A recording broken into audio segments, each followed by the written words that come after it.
afternoon, and thank you for joining us for today's Lunch and Learn, Kilts and Cabers, Scottish Highland Games. I'm Kendra Hazen, and I'm the Assistant Curator of Education here at the History Center. I'd like to welcome everyone joining us here in person and everyone joining us in the live webinar.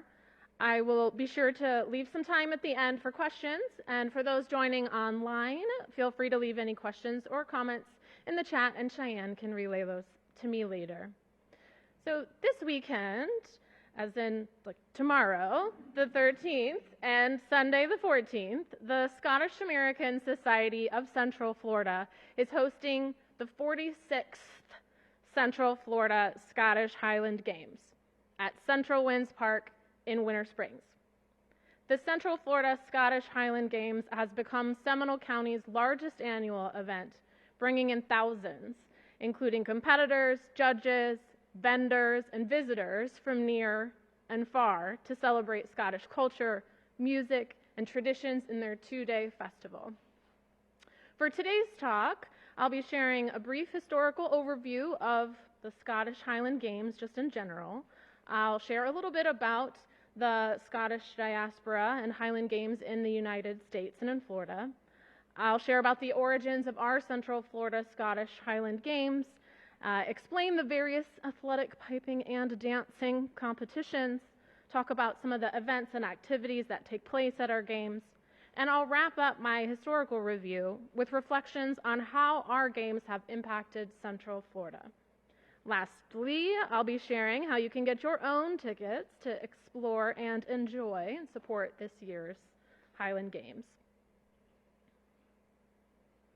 Legends of the Highland Games are plentiful and have been passed down through oral histories and stories.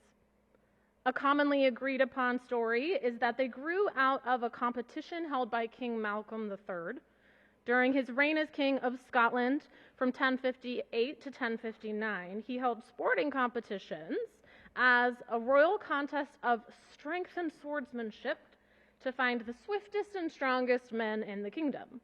Malcolm would choose the strongest to be his bodyguard and the fastest to be his couriers. As Scotland's traditions and social structures became more kin and clan-based during the Middle Ages, it was then chiefs that continued the tradition of hosting these games to figure out who they should call on if indeed they came into disputes with England or with any other clans. So these early games were quite practical and did not usually include the modern fanfare and social activities that are found in our games now. The series games in Fife, Scotland are actually considered to be the oldest continuous Highland Games, having begun in 1314. In June of that year, King of Scots, or Robert the Bruce, and King Edward II of England met at the Battle of Bannockburn, which turned out to be a decisive Scottish victory during the First War of Scottish Independence, in which King Edward quite famously lost the Stirling Castle to Robert the Bruce, and Bruce promptly burned the castle to the ground. Bruce, though, also issued a charter to the citizens of Fife to allow them to hold a market and festival to honor the men of their village who had fought with him at Bannockburn. And thus, the series games, which you can actually still attend today, were born. As the games progressed into the 1700s, they're often held alongside clan gatherings now, which has turned them into a much larger social gathering. They were held throughout Scotland until the Battle of Culloden in 1746, because being inherently Scottish, the games could not and would not escape the consequences of 18th century Scotch-English politics. The very, very brief story of the Glorious Revolution and of getting to Culloden is that the Glorious Revolution took place in 1688 and removed King James II from the House of Stuart from the throne and replaced him with William and Mary of Orange, making them joint monarchs over England, Scotland, and Ireland. However, there were those who remained loyal to the Stuarts, and those who remained loyal to the Stuarts became known as the Jacobins. Many Highland Scots were angered by a 1707 passing of a law called the Acts of Union, which formalized the union between the two nations of Scotland and England, like kind of making Scotland no more. So through plenty of maneuvering, by the mid-1700s, Bonnie Prince Charles, from the formerly enthroned House of Stuart, was able to rally support from the Highlanders to fight to reinstate him to the throne. The Bonnie Prince led an ill-fated Jacobite rebellion of 1745, which concluded with their loss at Culloden. The English Parliament swiftly passed the Acts of Prescription, which banned the playing of the bagpipe, the wearing of the kilt, the gathering of the people, the carrying of arms under penalty of death and deportation, thus effectively banning the Highland Games. Parliament also passed the clearances, which effectively squelched Highland culture and dismantled the Highland clan structures. So, the Battle of Culloden plays an important part in Scottish American history as well. Many Scots emigrated from Scotland after that defeat and in response to the clearances and the prescription. However, a common misconception is that these post-Culloden Highlanders are the predominant group of Scots to emigrate to the American colonies, when in fact Scots had actually been arriving in the colonies before Culloden.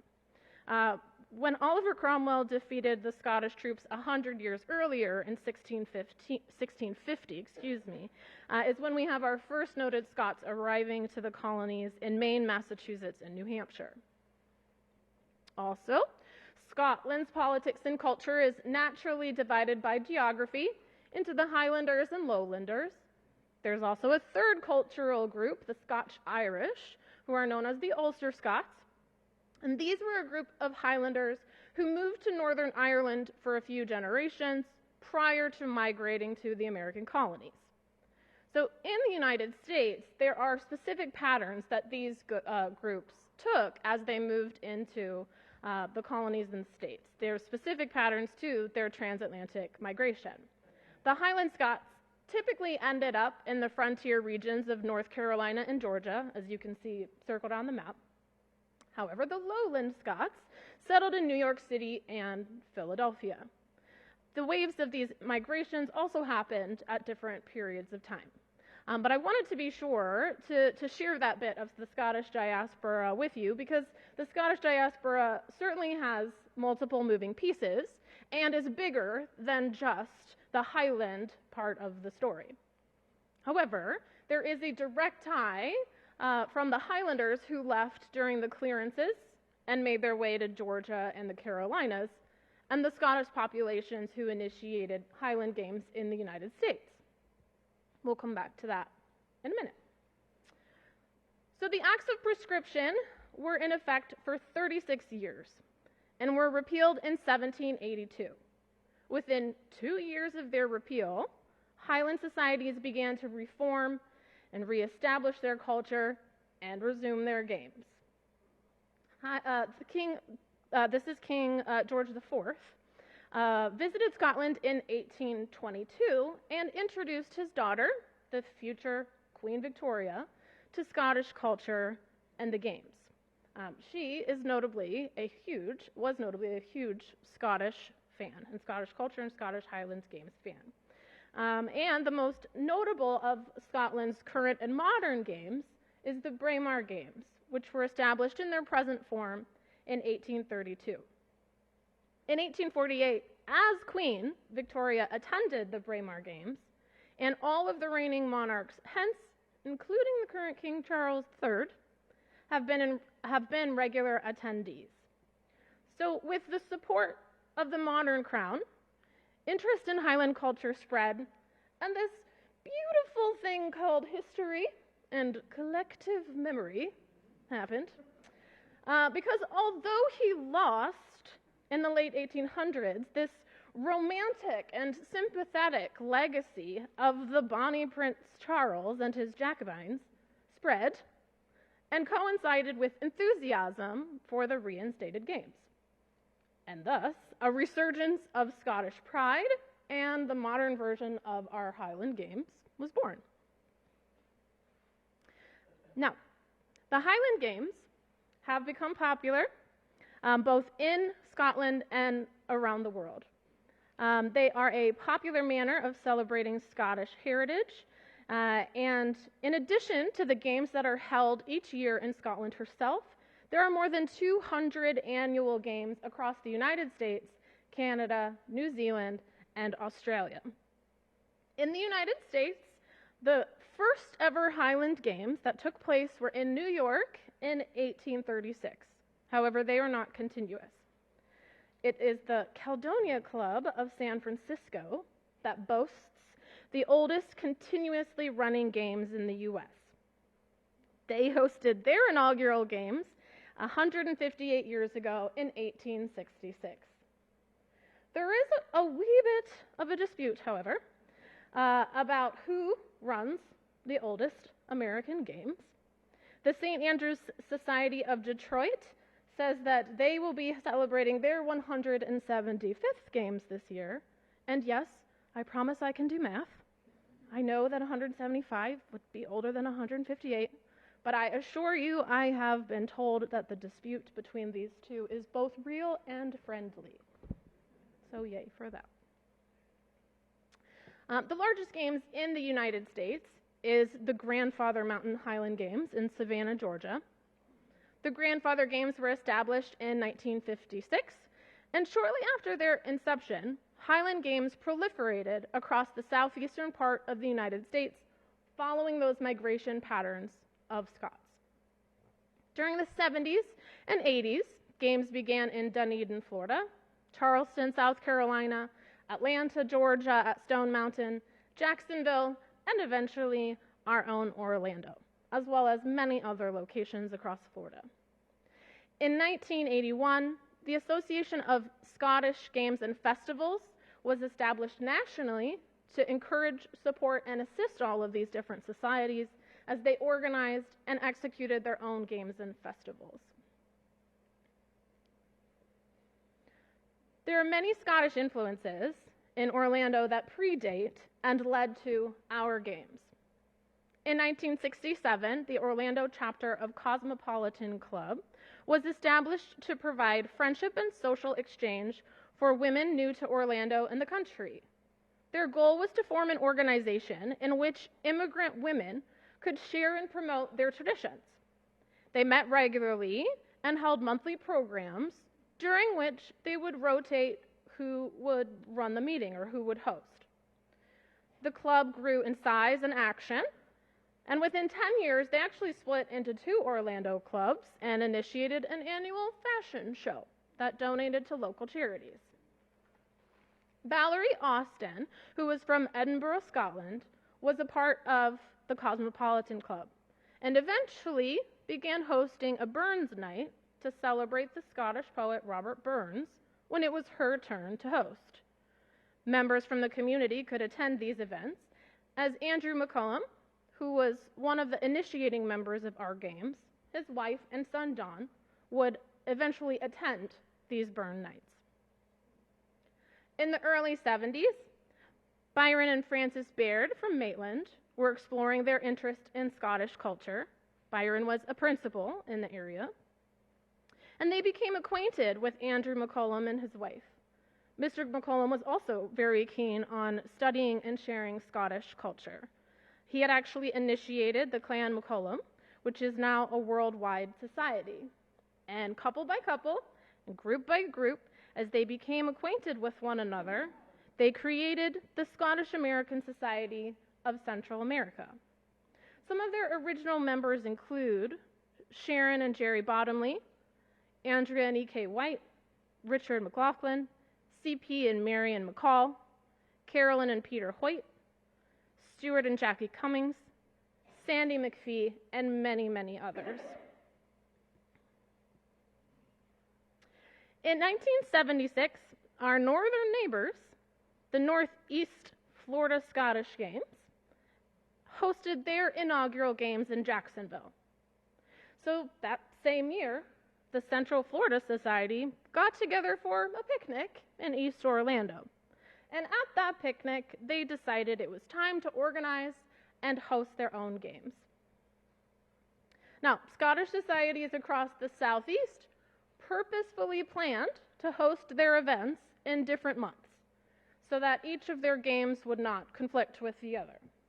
Climate, too, played a role in which region would host their games in which month, since these are large outdoor events in need of, hospitable weather. So games in the southern states are typically held in more winter months, and games in more northern areas take place during the spring and summer months. Orlando chose to host our games in January because it was available. And because January weather, as we are all experiencing, is for the most part manageable. So as there are many moving parts to facilitate hosting an outdoor event, the families of the Scottish American Society worked for 2 years to prepare and then open their inaugural games. The Society put Sharon Bottomley at the helm of the Executive Council Games Committee as the general chairwoman, which gives our Central Florida Games the honor and position to be able to claim having the first games to be chaired by a woman. A few weeks before the inaugural games, the Society even hosted a little preview exhibition at Colonial Plaza's North Mall. On Saturday and Sunday, January 7th and 8th that year, they put on a country dance exhibition, brought in the award-winning Bahia Shrine Swinging Scots Pipe Band. It's a lot of words. And they brought in their Highland dancers to perform. Their hope in performing at the mall was to generate interest for the games later on in the month, and many of the members of the society attended that preview to sell tickets, make connections, and to share about Scottish traditions as well. And 2 weeks later, on Saturday, January 21st, the inaugural games began at the Orlando Sports Stadium in East Orlando. The inaugural one-day event was action-packed and was accomplished by a 30-person committee running everything from the field games, piping and drumming, to the tartan ball and tickets and concessions. And the title of those first games were called Cead Míle Forte. Sorry, but you're welcome. Which is Gaelic for 100,000 welcomes. They were the first of many games, but not at the Orlando Sports Stadium. The stadium would only play host for that inaugural year. And from there, the games moved to Edgewater High School, then to the Central Fairgrounds on 50, to the dog track, and eventually to the Central Winds Park in Seminole County, where the games have been held since 2001. Central Winds Park in Seminole County and the Winter Springs Police and city officials, as well as our games, have established a successful and collaborative relationship. As you can imagine how many people it takes to put on this fabulous event.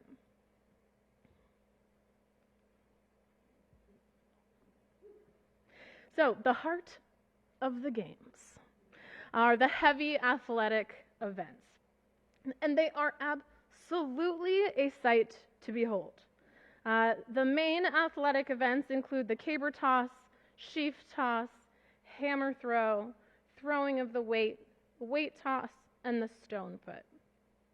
As you can see, tossing the caber here is our most traditional and iconic of the Highland Games. The caber itself is a straight tapered log. It's typically between 16 and 20 feet long and between 90 to 120 pounds. Now, unlike what I originally assumed, the goal of the caber toss is not actually distance.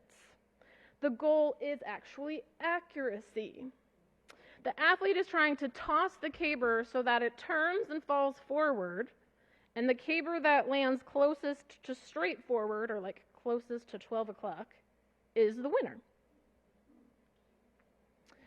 The sheaf toss is an event in which our athletes use a pitchfork to toss 16 pounds of hay wrapped in a burlap bag up and over a suspended horizontal bar. The bar is raised at 1 foot intervals until all the contestants but one are eliminated. Athletes have 3 opportunities to make a successful toss at each height of the bar. The hammer throw apparently grew out of little fellas messing around. Apparently it grew out of a blacksmith pastime in which the local boys, the local lads, would hang out around the smithy and try and prove their strength by throwing the smithy's hammer. The official weight of the hammer is 22 pounds for men and 16 pounds for women. It cannot be longer than 50 inches. The athletes use the handle to spin the hammer around their head a few times before throwing it as far as they're able. They do have to throw from a standing style. There is a designated area that they have to stay inside, and the furthest toss wins.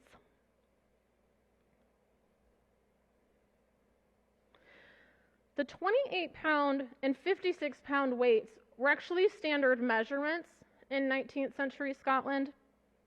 So the 2 weights for this event are 28 and 56 pounds. The weights used in this event were typically steel or lead, and they were attached by a short chain to a metal handle. The athletes have to use a one-handed delivery, and they have to throw from inside a 4.5 foot by 9 foot rectangular area. The usual technique involves quite a bit of spinning before they release, and they get 3 attempts, and again, the furthest toss wins. I love this one. So the weight toss. Like the caber, the weight toss is not for distance, but like the sheaf, it is instead thrown for height. So the weight is actually the same as the one that's thrown for distance. Male athletes will toss the 56-pound weight, while female athletes will toss the 28-pounder. They must throw the weight with one hand back over their head and over a suspended bar. And like the sheaf toss, the athlete has 3 throws or 3 attempts at each height, and the competitor with the highest successful toss is the winner. The open stone put and the Braemar stone events are similar to the shot put. For the stone put, the stone itself weighs between 16 and 22 pounds, and the athletes can use various techniques to actually throw the stone. Although the throwing area is a bit smaller than the area for throwing the weight, they do still have to stay inside the throwing area for their throw to be fair. And there's a few differences between the stone put and the Braemar stone. One is weight. The Braemar stone is heavier. It's usually between 22 and 28 pounds, and that one must be thrown from a standing position. Now, whereas the heart of the games are the athletics, I would argue that the soul of the games is in the bands. At the inaugural games, the pipe band competition was held between 2 shrine pipe bands, the Swinging Scots from the Bahia Shrine Temple in Orlando and the Araba Temple pipe band from Fort Myers. Over the first few years, the committee invited more pipe bands and continued to host the Shrine Pipe Band's exhibitions. The Games Council would also invite well-known bands from around the state, and they eventually expanded the music competition to include a drum major competition as well. By 1981, which were the 4th annual Games, the council named the Rosie O'Grady Scottish Highlanders as the official host band of the Central Florida Games. The Highlanders were established in 1974 and was actually originally known as the Orlando Pipes and Drums. And they were a 20-piece group who had been playing together under drum major Jack Bislant. The cost of obtaining and maintaining equipment and uniforms for a marching pipe band is difficult and high. So, in 1980, when Church Street Station, entertainment complex, and Rosie O'Grady owner Bob Snow offered to sponsor the band, a fabulous new partnership began. The band changed their name to match the Church Street theme, and the Snow's entertainment complex provided a program for them in which they could afford to grow in size, reputation, and most importantly, to represent the Scottish community in visibility.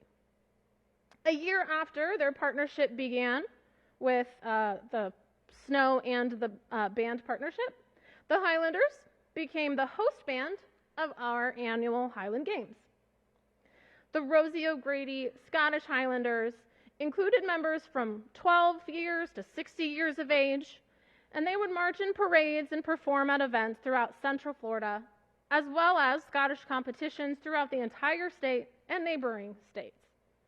Currently, they are still our host band, and their mission is still to promote Scottish heritage and Highland music by teaching, competing, and performing bagpiping and Highland drumming throughout Florida.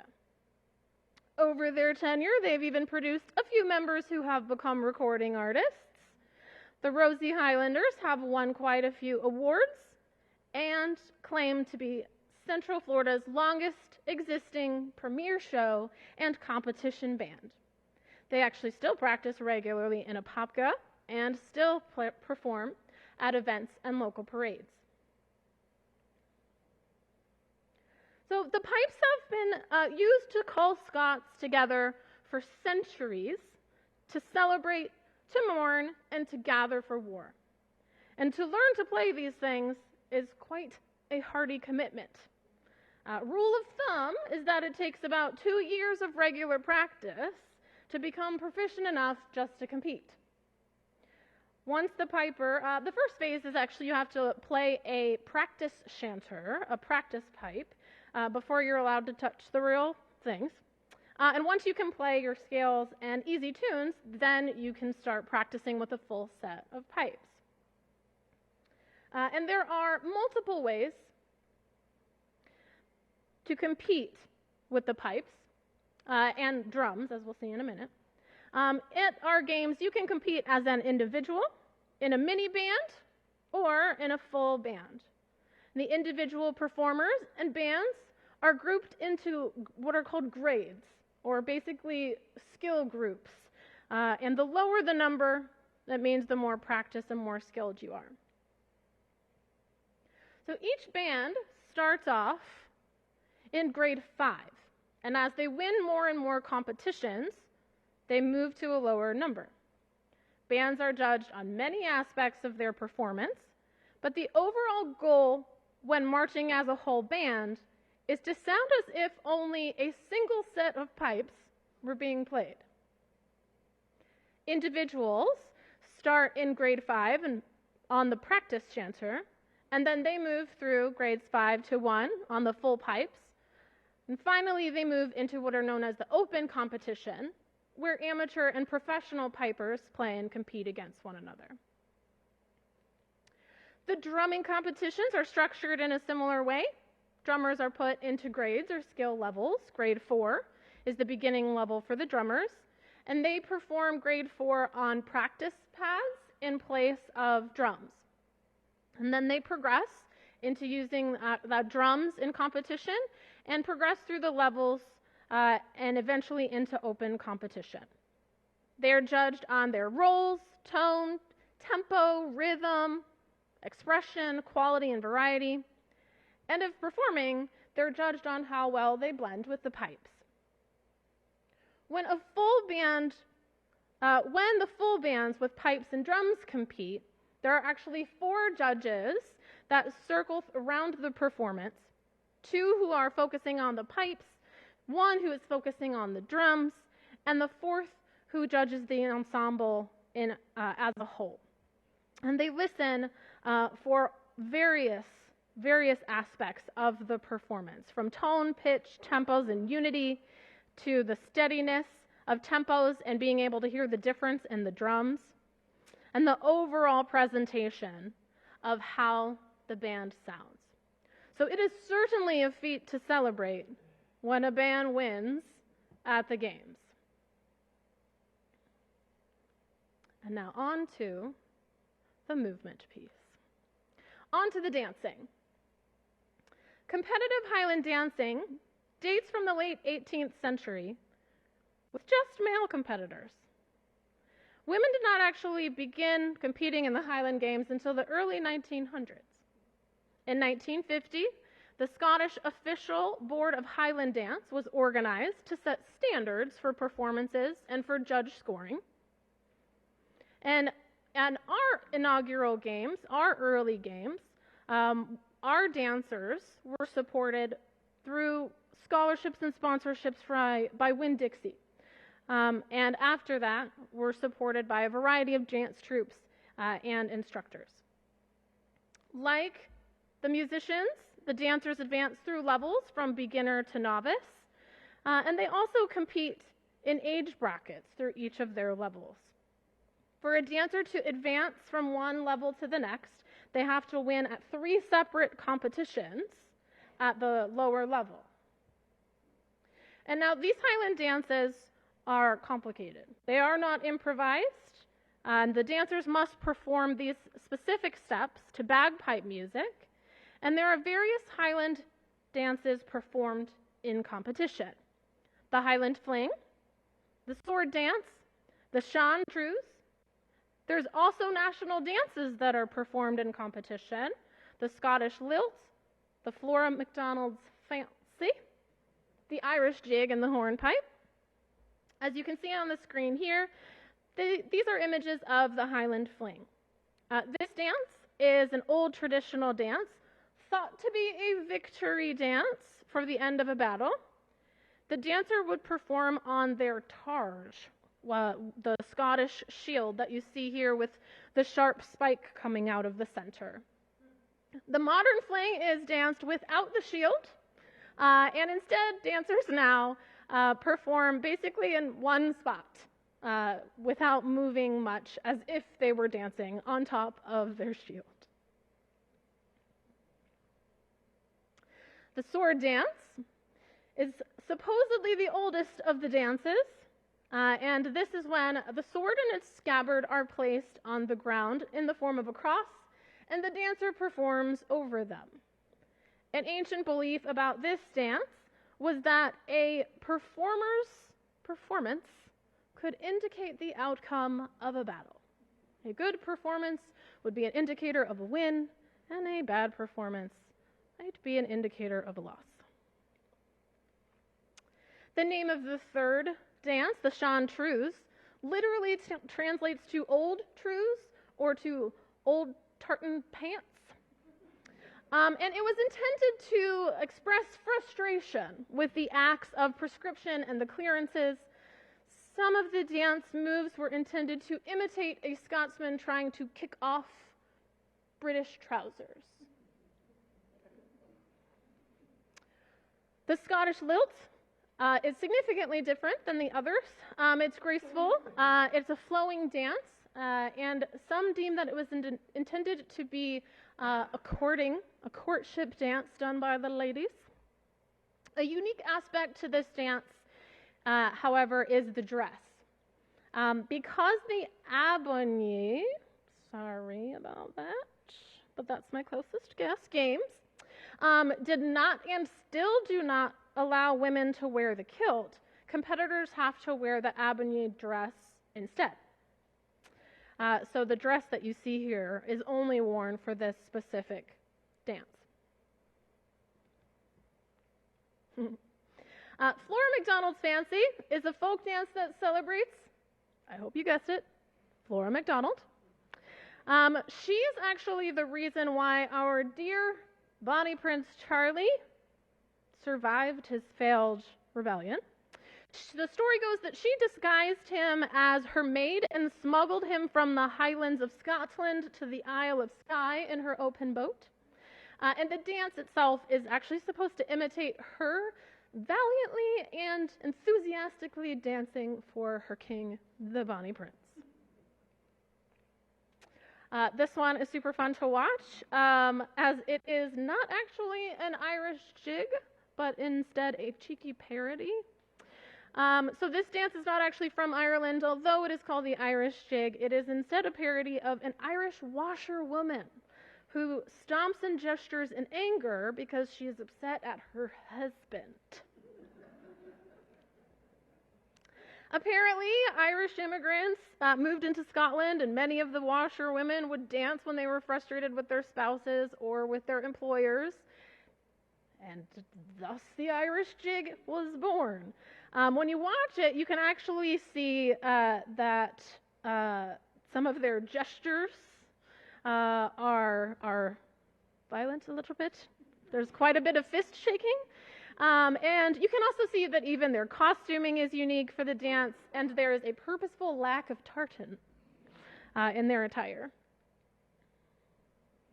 An ancestor to the modern tap dance, the hornpipe celebrates sailors' craftsy footsmanship and footwork. Now, although this dance is itself considered to be an ancient dance, these modern costumes are based on those worn by His Majesty's Royal Navy. And like the Irish jig, if you watch carefully, you can point out, you can identify different movements that the dancers do that are intended to mimic the chores that a sailor would have been doing on ancient ships, such as like pulling the ropes. Now, although performed with different steps and intent, all of these Highland dances are performed on the balls of the feet and never on the flat part of their foot. So as you can imagine, they are exceptionally tiring. And these folks have fabulous calves. Now, not to be confused with Highland dancing, country dancing is a unique experience in and of itself. Scottish country dancing is frequently considered Scotland's version of folk dancing. These dances are performed in groups of 6 to 10 people who make up a set. They perform jigs and reels. So think cotillion dancing and square dancing, or maybe think Pride and Prejudice, only Scottish.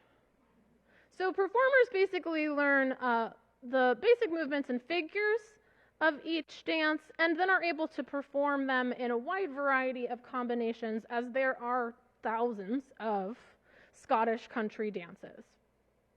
There is Scottish country dancing all over the world, and Orlando was once home to our own chapter of Scottish country dancers. Mrs. Mary Blair, who currently oversees the country dancing tent at our games, used to perform with our Scottish country dance troupe when they were active. So, over the years, our games have hosted a wide variety of activities in addition to the heavy athletics, pipes, drums, and dancing competitions. In our early games, the Navy Recruit Training Center supplied us with the Navy Ceremonial Band and their color guard, which presented the 50 state flags. Our first games hosted some friendly soccer matches between Rollins and USF, and even a tug of war between OPD, the Orlando Police Department, and the Orlando Fire Department. As the games grew, they added other features. For example, by the fourth games, we inaugurated our haggis hurling event. If you're not familiar with haggis, I am very pleased to be the human to share with you what it is. It is the national dish of Scotland. It is not at all a pudding or jello, and it is not at all a dessert. Instead, it kind of looks like a big sausage ball, and it is made from the liver, heart, and lungs of sheep, with beef, oatmeal, onion, and plenty of other spices. It's typically packed into a sheep's stomach and boiled. Yummy. So, haggis hurling actually began as a practical joke in the 1970s. but it is now a popular event at many Highland Games. We even have our own version for the children at our games. And there is a World Haggis Hurling Association. The current record, you're welcome for this, the current record for haggis hurling was set in Scotland in 2011 when the haggis was tossed 217 feet. I don't even understand how. Another one of my favorite games includes the Kilted Mile, which is just what it sounds like. It is an event in which you run a mile in a kilt. Scotland was and is a pastoral country and have bred dogs to be skilled livestock herders. The Gaelic word for sheep was actually collie, which is a part of the story of how these dogs have become known as border collies. In their presentations, they show off their power of how they control their sheep with their eyes and their style of crouching and approaching the sheep and their ability to approach the sheep without nipping them and getting the sheep to move as they wish. Other programs brought in throughout the years to our games have included fiddling and various musical demonstrations and performances. There have been and are parachutes, like tomorrow at noon in the welcoming ceremonies. You can see the Flying Scots parachute demonstration. Our whiskey tastings have grown into Central Florida's premier whiskey appreciation club. We have shortbread and scone competitions. We have the annual Boulder Boogie. Oh, I lost her. That's okay. We have loads of fun with livestock, including the most adorable Highland cows, even a unique unicorn pony or two. And during a few of our years, we've also hosted birds of prey exhibitions, which I don't believe will be at this year's events, but have been in the past. As a growing set of games, we have a growing set of games, crafts, and activities for kids, and demonstrations of all different kinds. Of course, loads of food and music, so much music. As the scope and the breadth of the games have changed over time, the music heard has also changed from folk singers to Celtic rock bands like Off Kilter from the late 90s and the early 2000s to a wide variety of groups that now play all throughout the weekend at 2 different stages at the Central Winds complex. The impact that our games have had on Central Florida is multifaceted and can be summarized by the games' collaboration with their vendors and with the Scottish clans. Even from the inaugural event, the vendors and small businesses who exhibit and support our games have been a central part of the success and legacy of our event. Scots in Scotland are aware of the popularity of games across the United States and Florida, and our games across the states have even increased the sales of kilts and Scottish wares and spread interest in Scottish culture. Many of the supporting vendors at our games are also from Scotland and benefit from the patrons that we bring in, the games, and from networking with one another. Our vendors have come from near and far to sell their wares, to share their passions, skills, and culture. And our local vendors benefit as well. For example, our games typically partner with nearby hotels, which benefit from the large annual influx of our visitors and our competitors. The games were honored for their mutual support of the community by the Oviedo Winter Springs Regional Chamber of Commerce. In 2019, the Chamber of Commerce awarded the games with their Ovation Award for being the best Winter Springs community event. And last but not least, the clans and the Scottish Heritage Tent. One of the goals of the Games is to share Scottish culture, and with the Scottish diaspora being so wide and varied, that includes helping visitors search their own heritage. The Scottish Heritage Tent has been a part of the Central Florida Games for many years and has grown steadily in popularity. It hosts rotating displays on Scottish history or culture and includes various computer stations, reference materials, and volunteers to help visitors search their surnames to discover if they have a clan or tartan. And in case I need to clarify, the tartan is the pattern of fabric that represents a family or clan, whereas the kilt is the pleated skirt made from the family tartan. So they are not the same. In addition to the Scottish Heritage tent, the individual clans set up tents to help visitors find and share with one another. Games MC Donald McCullum said, "There's no part of Orlando that is particularly Scottish. We're kind of like Brigadoon, and once a year we turn Orlando into Scotland." And herein lies the beautiful impact and legacy of our games. Once a year, the Games offer us an opportunity to celebrate in true Scottish fashion, whether we're Scottish or not, and to embrace and enjoy the diversity of Central Florida together. This year's Central Florida Highland Games will take place tomorrow and Sunday the 14th at the Central Winds Park at 1000 Central Winds Drive in Winter Springs. Passes are available for purchase through their website, and same-day tickets are also available at the gate, but be mindful as those are cash only. You can also find information on their website about parking, frequently asked questions, vendors, their entertainment schedule, for the competitive events, activities, and the musical performances. So we hope that you check out this year's game.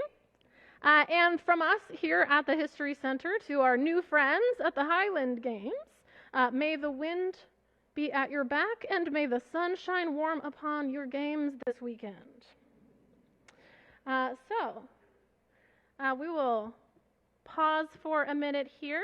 I do want to thank you for joining us today, and we'll pause for a few minutes before I wrap up with our final pieces to answer any questions or share any comments that you may have.